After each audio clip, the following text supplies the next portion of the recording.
Hello everybody, I'm Storm here. Welcome back to Final Fantasy XIV Online Endwalker. In the last episode, we boarded the Ragnarok and departed for Ultima Thule.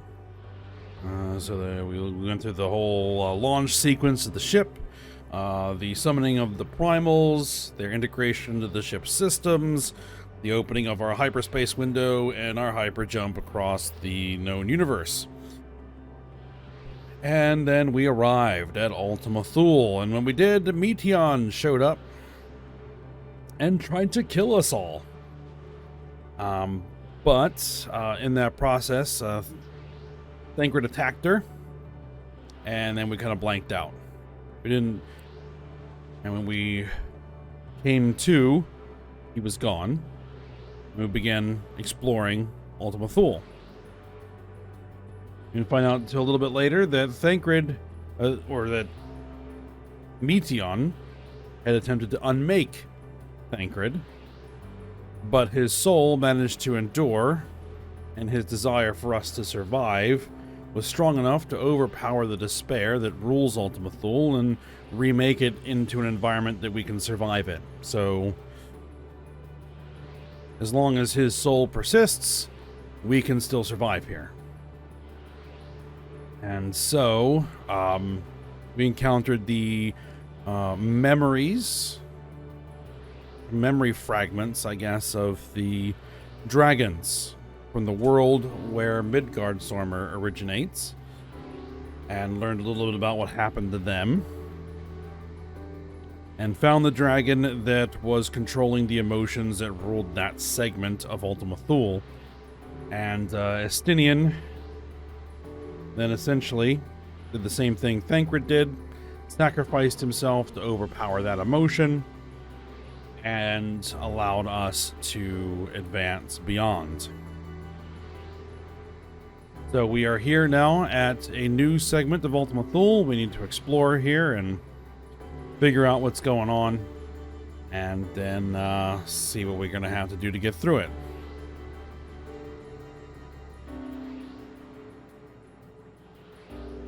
Now, as I have mentioned before, but I'm not blind. Here, I've mentioned that a couple other times at least. So I know what's going to happen through here. And I do usually like to make, my comments from a standpoint of trying to not put in, to be spoiler free and, to kind of almost be from the perspective that I had when I first came through, in some instances. And I just wanted to talk about, before we get started, what I was thinking when I first arrived at this particular point in Ultima Thule. Because I knew this point exactly what was going to happen. Well, maybe not exactly, but I knew pretty much what was going to happen. Because, if you're paying attention, you should be able to figure it out. And what's going to happen is that we're going to continue to run into roadblocks, and all the Scions are going to end up sacrificing themselves to overcome those roadblocks. And then at some point, we'll get them back. And I knew that we would get them back. And so I don't think that's a spoiler. Right? Because I knew for 100% fact, my first time here, that we would get them back. Because, these are long-standing main characters of this narrative. And there's one thing that if you're a competent writer, you don't want to do, and that is permanently kill off one of your primary beloved main characters, essentially off screen, which is what happened to Thancred. Right? Or, in the case of Estinian, just blink him out of existence. like that. So, one would expect that if the writers are competent, which, I think there's a lot of evidence to suggest that they are, that this is not a permanent thing. And so, I don't think it's a problem that you can figure that out. Because what you can do as a writer is you can lead, your audience down a particular path, and then at some point you can throw them a curveball and surprise them. So I'll just leave that there. Wanted to put that out there, because I've actually seen some other people come through here that they get quite positively distraught by what's going on, when I did not have that experience at all my first time through here, because I knew it's like, oh, okay, they're all going to sacrifice themselves and then we're going to get them back somehow. So yeah.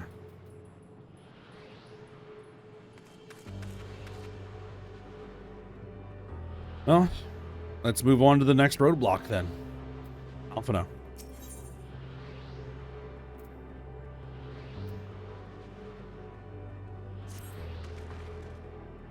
As your stolen LSA said, we must continue.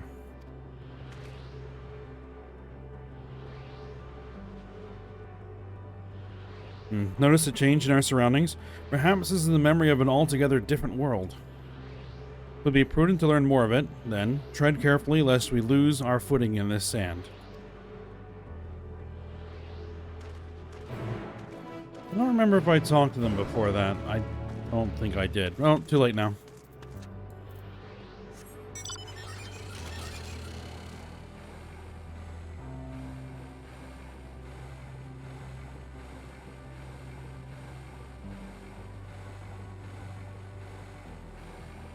Alright, well, there we are, and here's our first clue, maybe?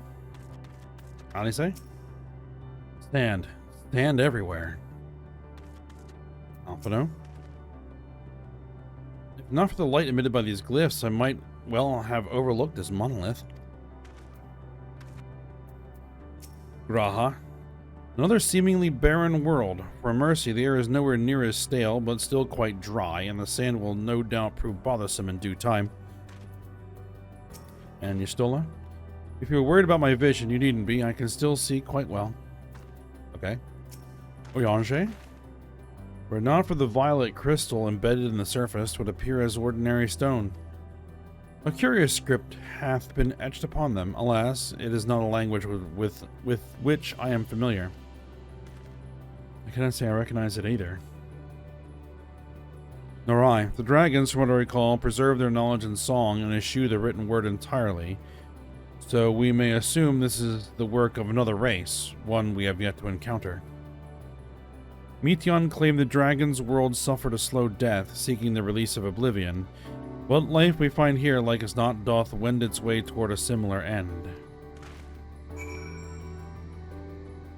And what's this area?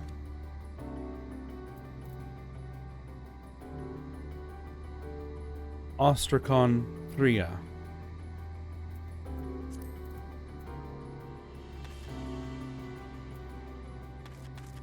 I believe we heard the report from Tria, but I can't remember the exact details. Alright, Alice? What do you suppose that is over there? I'm not sure. It's hard to make out at this distance, but its surface seems to bear the same crystals as this monument.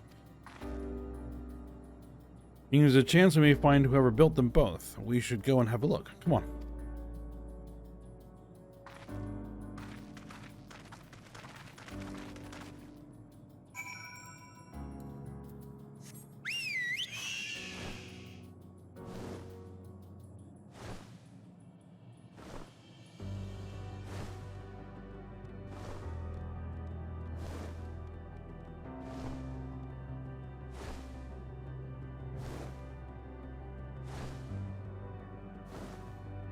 And we have a ghostly figure here.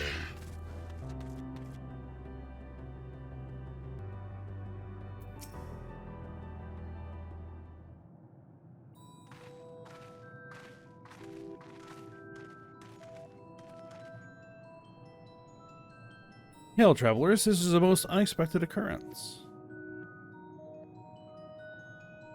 Hello there. Is this your home? Indeed it is. Forgive me, I had forgotten. An exchange of introductions is expected when first meeting those with whom one is unacquainted.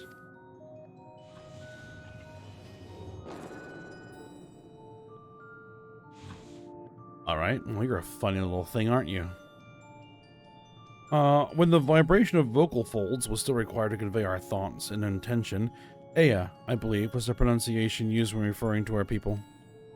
Though it is not entirely applicable given our present state, you are welcome to use this appellation. As for nomenclature to address my individual person, I believe it would be pronounced Kofkug. Kofkuj. Okay. Yes, Kofkuj of the Ea. We have encountered beings that communicate intermittently through thought, but never one that is wholly without voice. I presume we are having this conversation via the medium of ether, or dynamis. This space is suffused with vast quantities of it. Fascinating in either case. I gather your response to my presence is positive, then? That is well, for there is something I wish to ask of you. Like yourselves, we Ea are ether-based life forms. Therefore, it may be surmised that your bodies are of comparable biological composition to those we once possessed. I have a number of queries regarding your subjective perception of the five senses: sight, sound, taste, touch, and smell. In total, I have prepared 198,712,180,827. That's quite a few. Yeah, that's a lot, or rather a lot, isn't it? My apologies. I have omitted a great many details necessary to understand the nature of my request. Though we dispensed with our corporeal vessels long ago, we have rediscovered a need for the flesh, and have endeavored to recreate our erstwhile forms. However, all pertinent records have been lost due to the passage of time. Take, for example, the nervous system. It is well within our power to recreate, but we have no frame of reference for sensations once experienced by our people, which may compromise our ability to interact with our physical environment.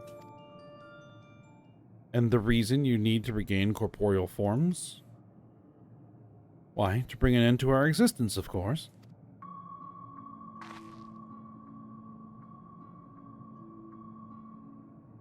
Though need is perhaps too strong a word. It would be a simple matter to unmake ourselves through the use of etheric exsanguinators, but such a death seems inadequate. The traditionalists among us believe proper death requires an inescapable sense of impermanence in one's final moments, an experience found only with bodies of flesh.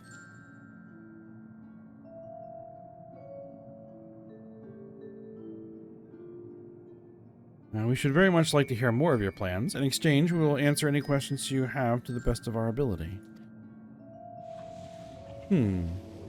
Such an exchange of information would indeed prove useful. Very well. To ensure efficacious exchange, I hereby invite you to our home. Yes, the abode of the Ea, where we traditionalists prepare for our demise. I presume your consent to answer questions is indicative of tacit approval of our plans, in which case your cooperation is greatly appreciated. I must caution you, however, to be mindful of the Ea wandering the desert. Their desire for bodies of flesh could be described as overzealous. Now, if you would follow me. This is going rather smoothly. Not that I'm complaining, mind. Even so, we mustn't forget their aim is oblivion, much like the dragons. Though I fail to see why a civilization so seemingly advanced would choose to unmake all they have created. At any rate, we'll find no answers dallying here. Let us be on our way.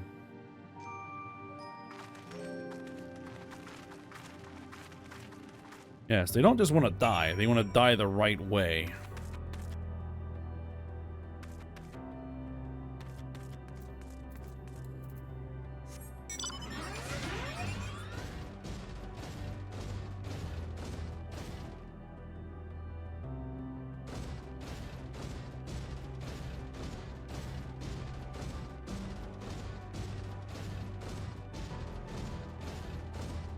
Those are strange creatures.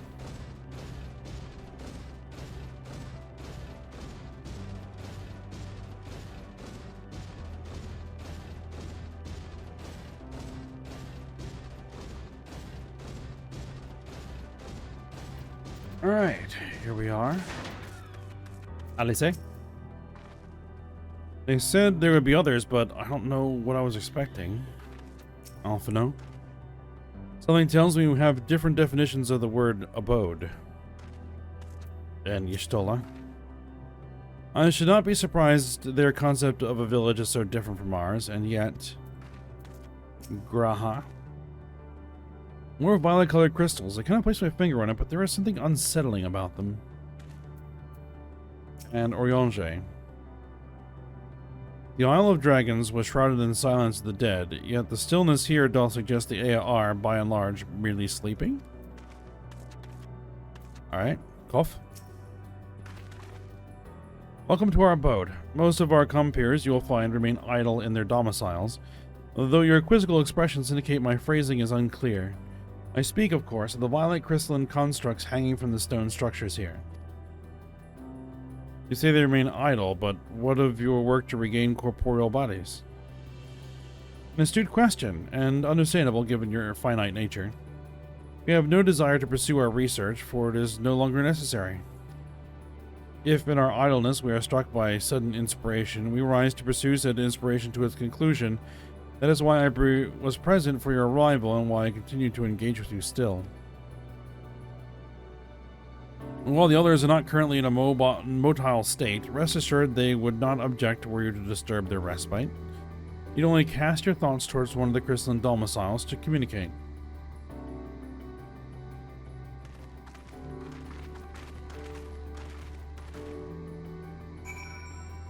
Alright, well, let's go check out their houses.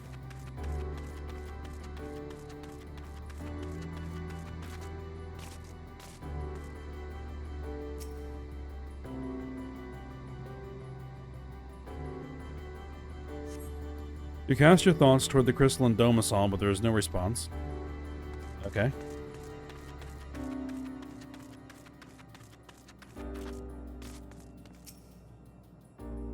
And this one? You wish to speak? Very well. Pray a moment, if you would. Okay.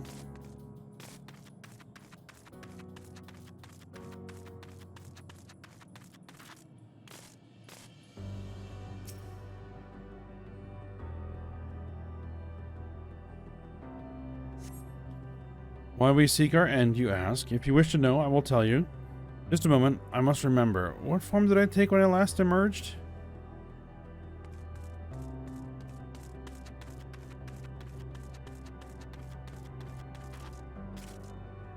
Alright, and this one?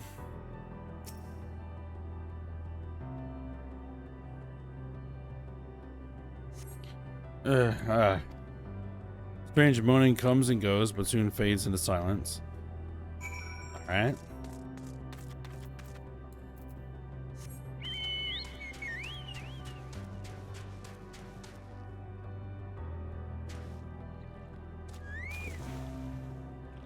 It's water.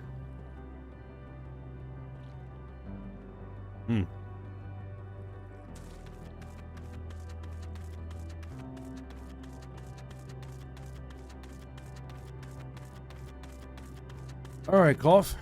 We did that. Did your inquiries yield satisfactory responses? I see.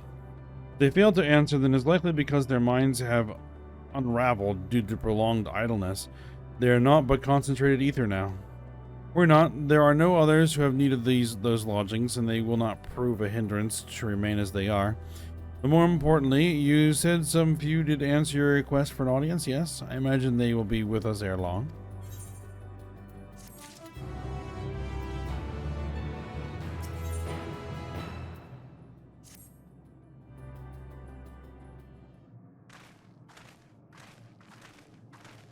Alright, there's the rest of the crew. Had no luck, but everyone else fared well enough. Quite a few Ea have awakened. Ah, there they are.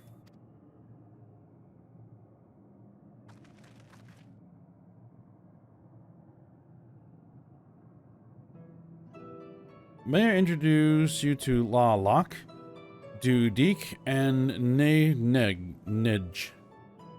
No, Ne Nij. At least that's what I think they're pronounced as. It's been too long, Kuj. I dare say Setter 4 has since completed an orbit. Indeed, until the travelers brought it to my attention, I hadn't noticed how unraveled some had become.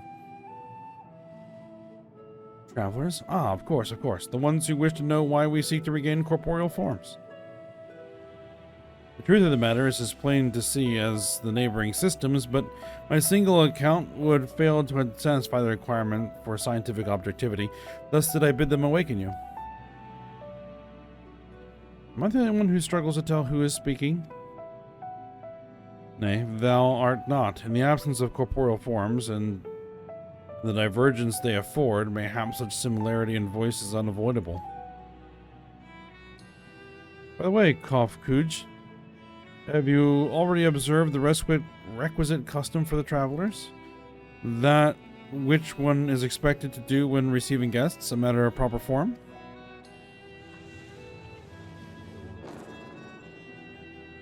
And there goes its head. Okay. Ah, yes. So long has it been, it had completely escaped my mind, and still does. What was it again? I can't seem to remember.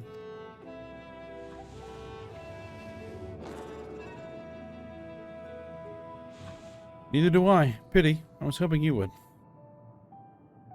Perhaps we can search the archives for the answer. Come now, Ned Nij. The archives have long been frozen, lest we subject ourselves to further dolor.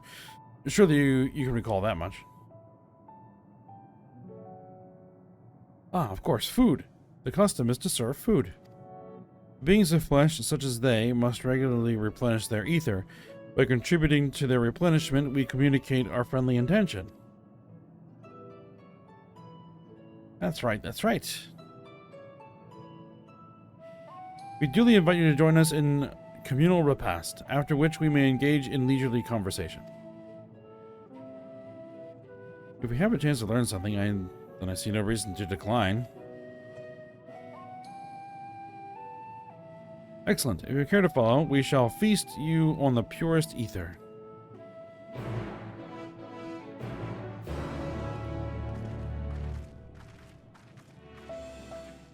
Is there any ether to be had here? There's a... Well, there's an etherite.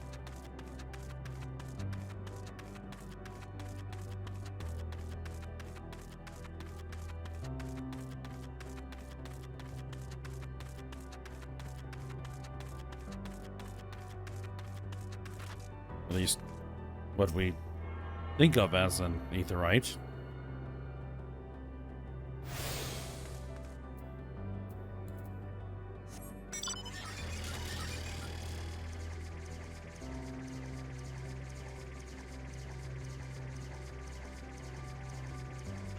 Nope. Seems like a whole bunch of them are now up and about. Oh. This facility is where we replenish our ether. There is no particular name for it, but we traditionalists sometimes use the word restaurant. Now then, if you would take your place with your comrades, this space will soon be awash with purest ether. Please absorb as much as you like. Alright. I guess we'll see what the others think. We were told to stand wherever we like. This strikes me as less of a meal and more a ritual.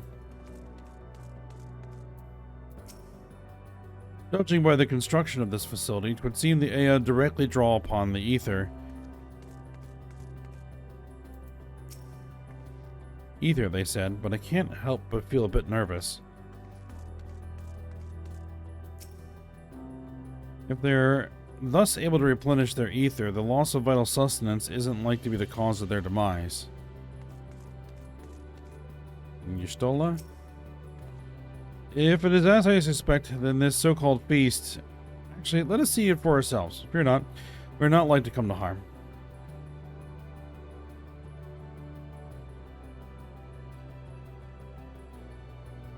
And, why am I stuck? Hold on. Okay, that was strange. My entire network went down for 5 minutes and completely kicked me out of the game. Well, so be it. Well, we're done talking with everybody, so let's go ahead and take our spot at the restaurant.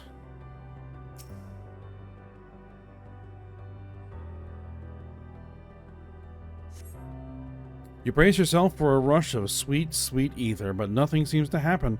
Perhaps you need to wait a little longer? Alright, wait a little longer. You brace yourself again, but again, nothing seems to happen. Just as I had suspected. As meticulously as one might recreate the Ea's home world, this is Ultima Thule. One cannot simply generate ether here. As recreations, our friends are oblivious to this fact, to the very truth of their existence, much like the phantoms of the recreated Amarant. However appearances may seem, we must be ever mindful that it is the memories of the dead with whom we deal.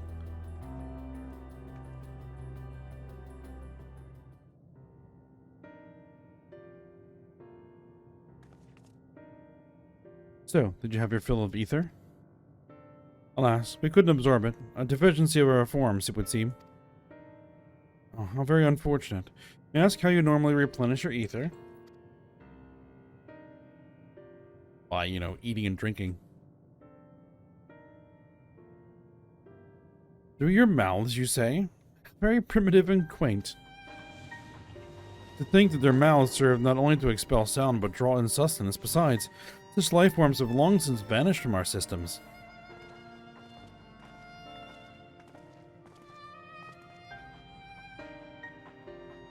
Though we regrettably could not partake of your magnificent feast, rest assured we feel your welcome most keenly. In the course of acquainting ourselves with your sophisticated ways, however, we cannot fail but wonder, wherefore do you wish to obtain vessels of flesh, and thence to vanish? Will you not favor us with an explanation?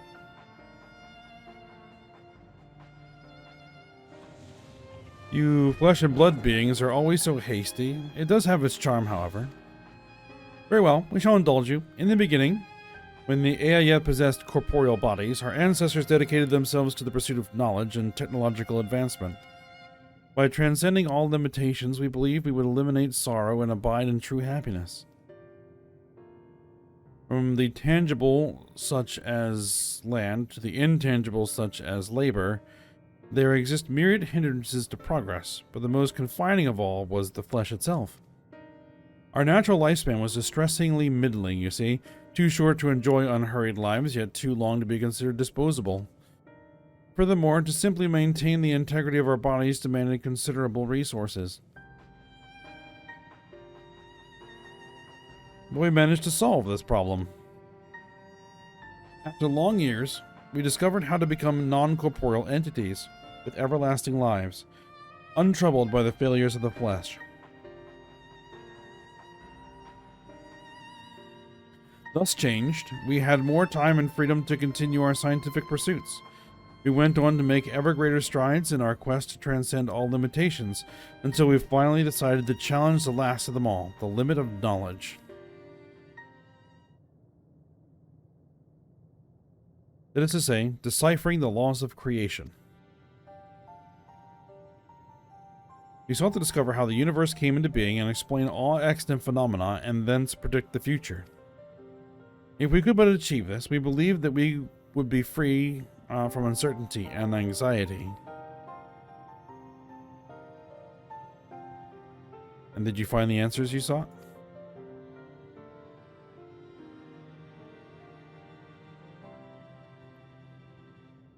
Yes, we did.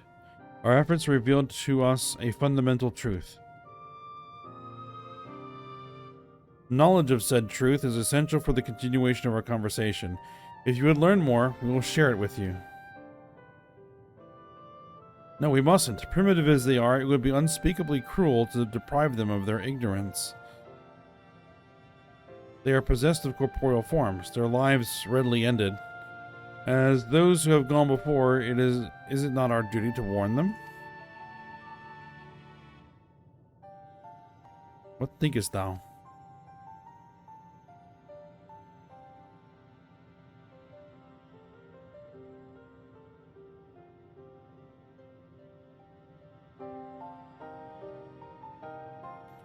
We have deliberated and come to a consensus. If you are resolved to know it, we will disclose to you the truth we discovered, the truth of the universe. Seek us at the stone pillars just outside the bounds of the abode, a place called Eorzea? Eorzea.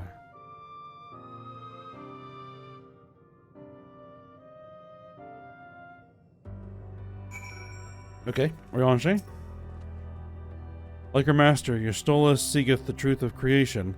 How will the truth of the Ea, who uncovered all only to desire the end, fall upon her ears?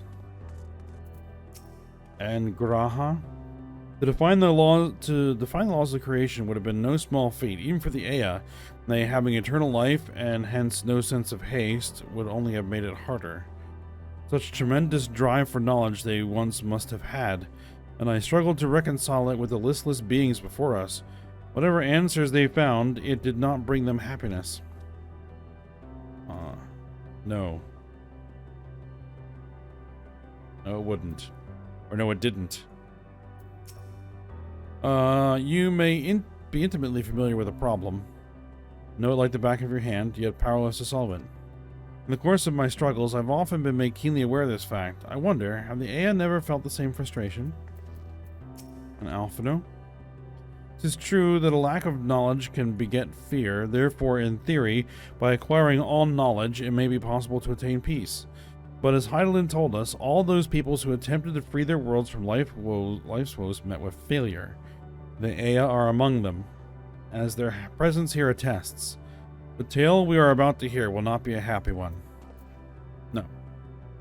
I was going to say, that's precisely the thing. If they show up here, it means that they failed. That something went wrong. Alright, you're still on? A fundamental truth. You will hear it, of course. Let us learn what has led such an enlightened people to this indolent end.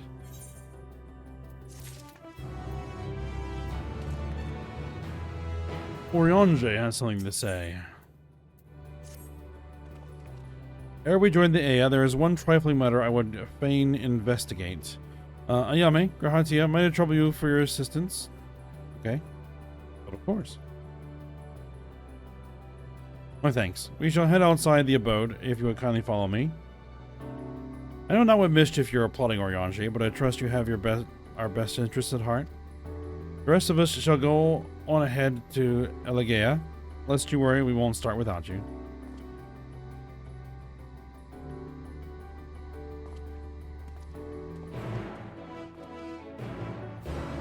Alright, Eorzea, what's up?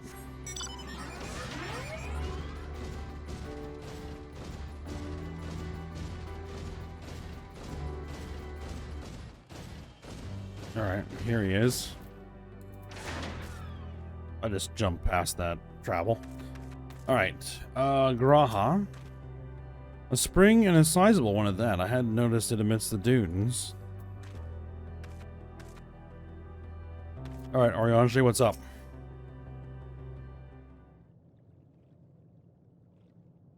Aye, this place shall serve.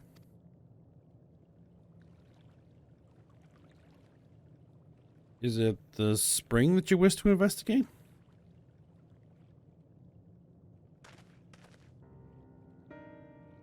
Pray forgive me, my friends, but there is naught to investigate. 'Twas but a pretense to speak in private. Okay. You have our undivided attention.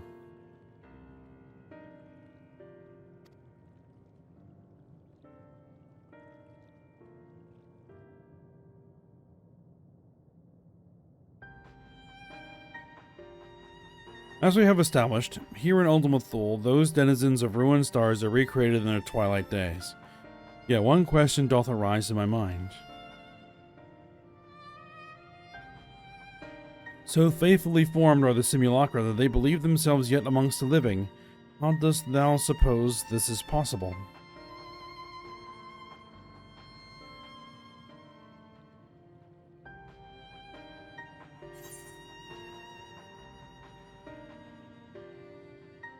Methion has taken their hearts into herself.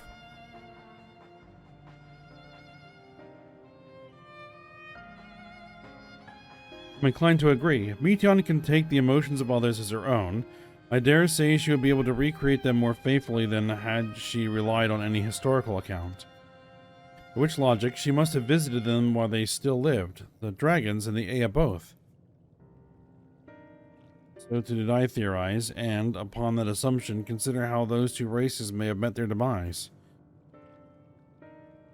According to thine own tale, Methion perceiveth the emotions of those nearby as her own, a heightened sense of empathy intrinsic to her nature as an enteleki.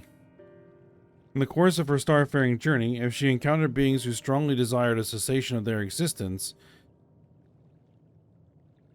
she would be powerless before that desire. Even as she possesses the power to grant it, the power of Dynamis. It's my supposition that, overwhelmed by their longing for death, Methion did unleash Dynamis and ushered the dragons and the Ea unto their doom.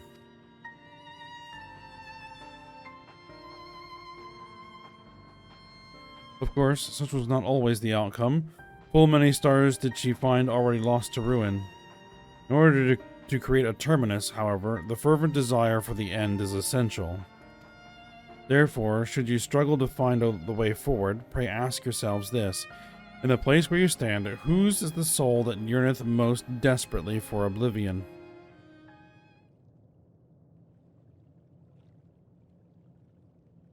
Why do you tell us this now?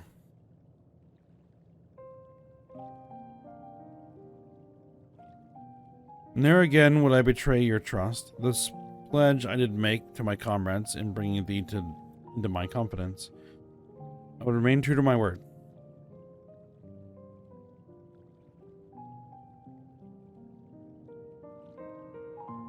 As for thee, let us consider it my fitting reward for the secrets I harbored for the Crystal Exarch.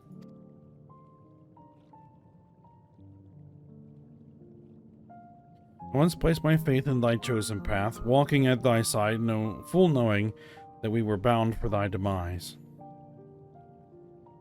I ask now that thou returnest the favor, and abide in faith as I fulfill mine own destiny. If you say my debt has come due, how am I to refuse? 'Tis indelicate of me, I know full well that... It is indelicate of me, I know full well, and I can but beg thy forgiveness. Yet even if I must needs go to such lengths, I cannot well feign ignorance of the answer I have found within. The answer to the question, in what moment might I stand strongest?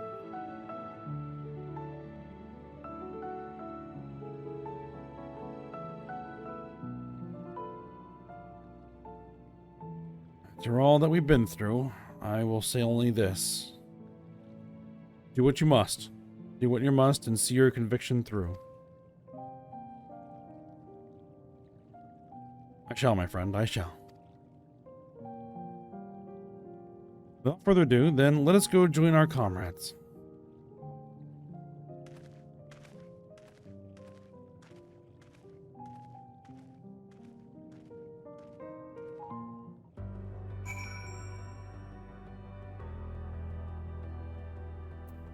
Alright, Graha. Dots. Alright, let us be off to Eorzea.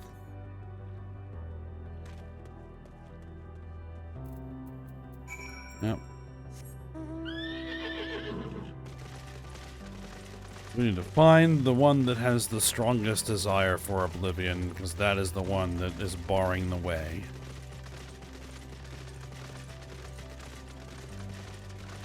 Alright, well, I'll go ahead and pause again and be back when we're there. Alright, we're here. Graha. Don't mind me. Okay. Oriange. Come, let us hear the Ea's tale and learn what caused such enlightened beings to crave nihility. Alice? While we waited, we mentioned our star's situation to the Ea. They nodded sagely, or something to that effect. Alphino. I understand you've taken care of business. If you are ready to begin, then so are we.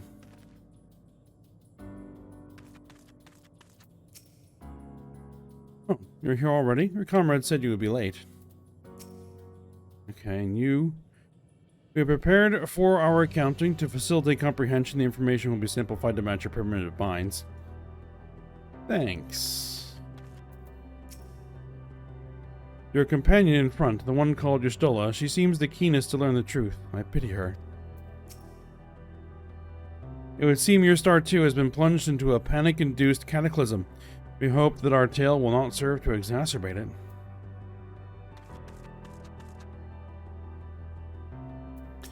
Alright. Seems everyone is accounted for. Shall we then? Yep, let's go.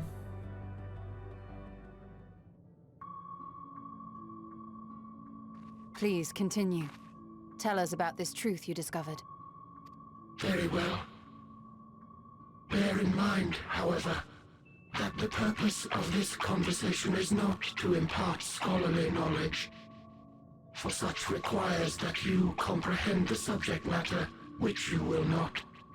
We will forego the intricacies of our scientific methodology and deal only with the conclusion, the end of our society and our world. Okay, so you're not going to give us the entire research paper. That's fine, just the brief. We acknowledge, with regret, that your star is in the midst of the same panic-induced cataclysm that befell Deneb 3. Okay, so what we're experiencing isn't the only world that's been subjected to this. Okay. As such, in order to avoid causing undue distress, we will refrain from explicitly stating how much time you have remaining. You are entirely too kind. I pray you recount your tale as you see fit.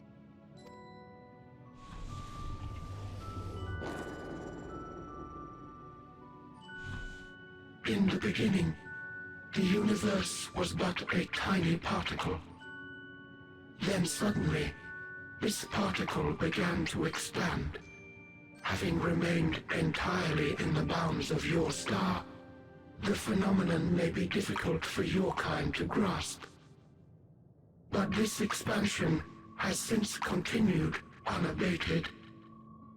Yes, understood. So, actually, nothing new there. Speculating that the universe could not grow indefinitely, we sought to learn what might occur, and made a worrying discovery. The stars will continue to spread apart, as will their finite thermal energies. Eventually, all heavenly bodies will grow cold and freeze. No new stars will be born, and the universe will enter into an eternal ice age.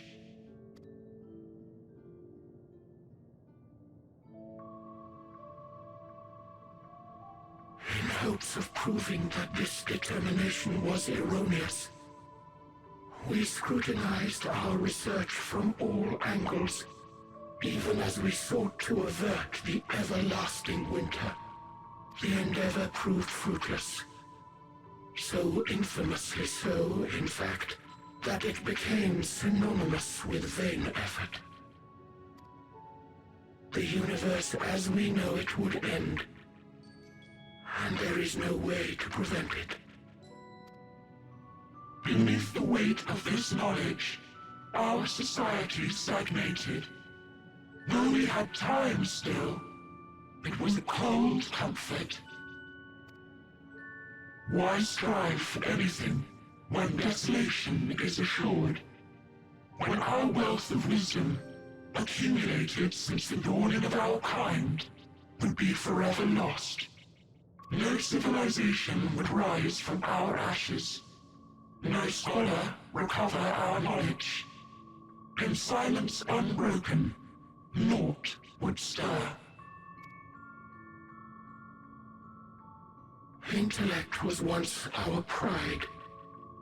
Overnight, it became our shame. Our works, monuments to futility. Immortality, our greatest invention, became a source of suffering. Rather than suffer on, many chose to unmake themselves by means of etheric exsanguinators. Etched upon these stones are the testaments of such souls. Though many left no words at all, thinking it a pointless gesture. Once we have obtained vessels of flesh, we likewise intend to vanish. If you understand this, understand aught of our tale, you will abandon your quest for knowledge. Ignorance truly is bliss. If you would cling to your illusory happiness, remain primitive and pure.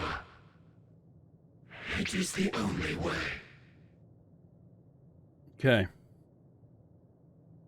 So, when I first started playing this expansion, the two ideas that I did not think, well, of all the ideas I thought would be in here, two of the ones I would not have guessed would have been A, the Fermi paradox, and B, the ultimate heat death of the universe. Didn't call that one.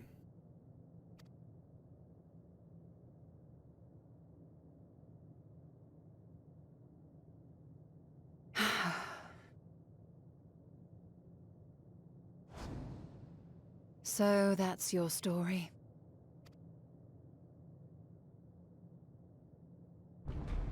While I appreciate your advice, I will not heed it. Convinced though you may be of this truth, it is yours and not mine.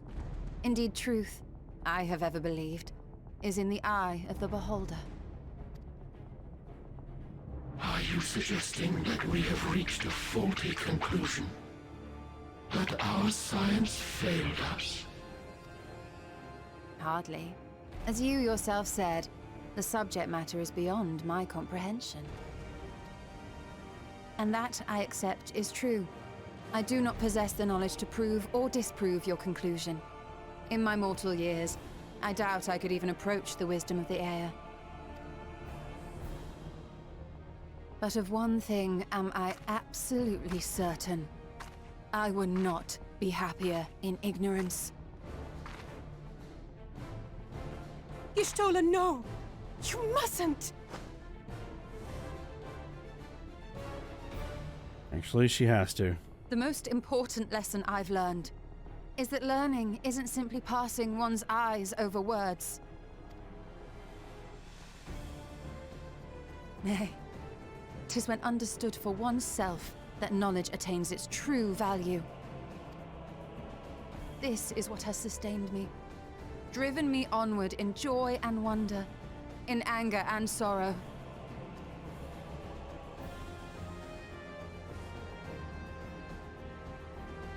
The universe may end, and all may be for naught, but I will live as I always have. I will always seek out new knowledge, and no conclusion of yours, no matter how grim, can dampen my desire.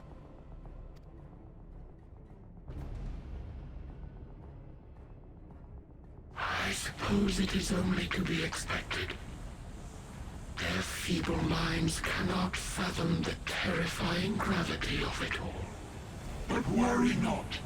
We consider it our duty to enlighten you. and we will not stop until you grasp the full extent of our despair.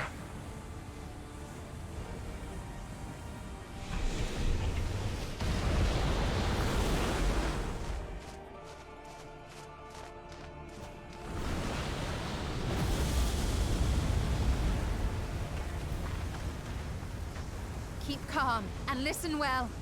Though my body will soon dissipate, there may be a way to restore it. Azim's magic. So long as our souls remain, you can use it to summon us back. Right. But you mustn't, for it would mean losing our way forward. This I only reveal so that you can promise not to invoke the magic. We came here knowing what victory may cost, so press on. Press on, and do not look back.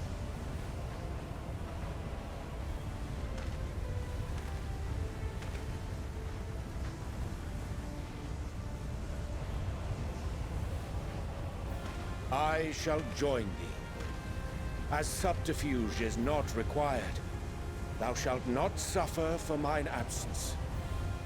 Eorzea. My resolve hath never been as strong as thine. Full oft have I wavered in my decisions, and afterwards been stricken with regret. In spite of this, I may still stand with my comrades, supporting them as they attempt the greatest of feats. This truth I have learned in the course of our journey. And many though my shortcomings may be, I may also claim to excel in prophecies. My studies, into which have granted me the flexibility of mind needed to bend this malleable reality.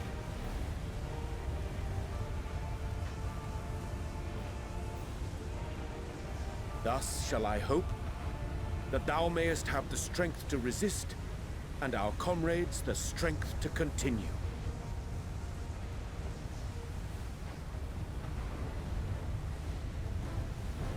With you to urge us on, how could we possibly fail?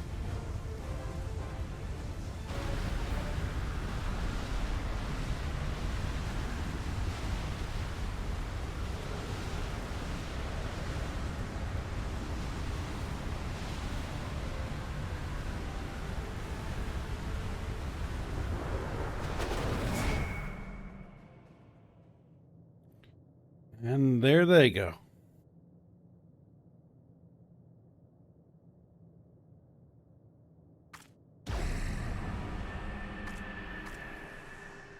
And we have our path. What's this? An extinguished civilization. Rekindled.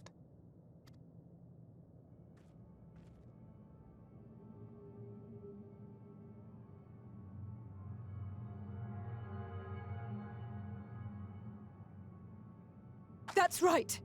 Our quest doesn't end here. We'll press on, and we will find you.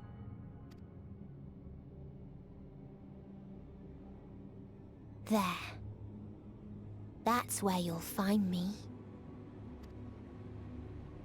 Figured as much. Is that another star? Of the stars we visited, most were already devoid of life. And where there was life still, the inhabitants wished for death. But even death, we learned, isn't truly the end. It is but a part of the cycle of rebirth.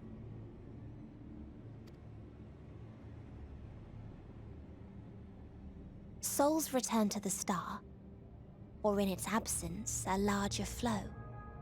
And eventually they are reborn, alive again, to know suffering anew. True salvation lies not in dying. It lies in not being born. This is the gift I would give to you. To all life on beautiful Eorzea.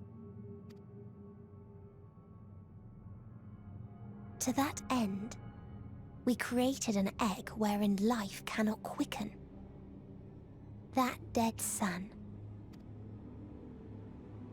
Attain it if you can.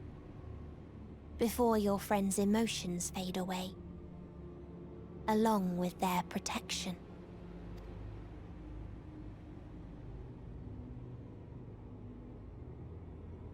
And she's gone.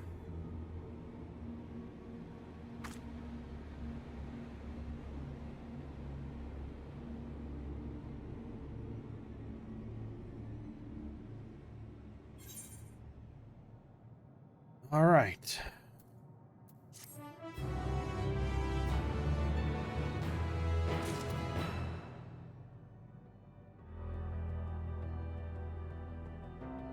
So she doesn't just want to kill everyone.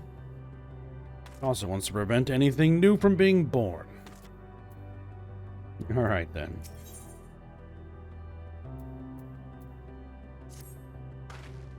Are we all ready to continue on? Let us make for where that light shone. You still in Eorzea have opened the way for us.